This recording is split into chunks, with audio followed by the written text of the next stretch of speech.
If you are like me, you cannot afford a breakout board for your Surface mount device, but you do, which have a box of circuit boards.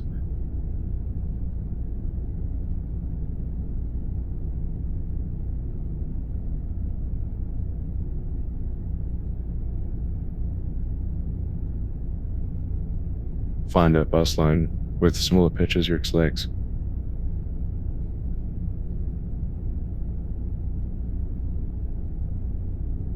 Mark it IC leg with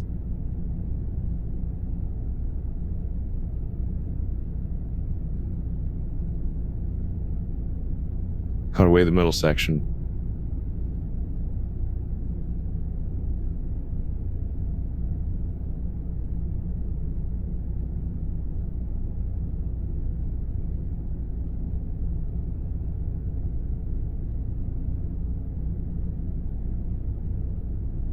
Much easier to work with compared to soldering wires to the legs.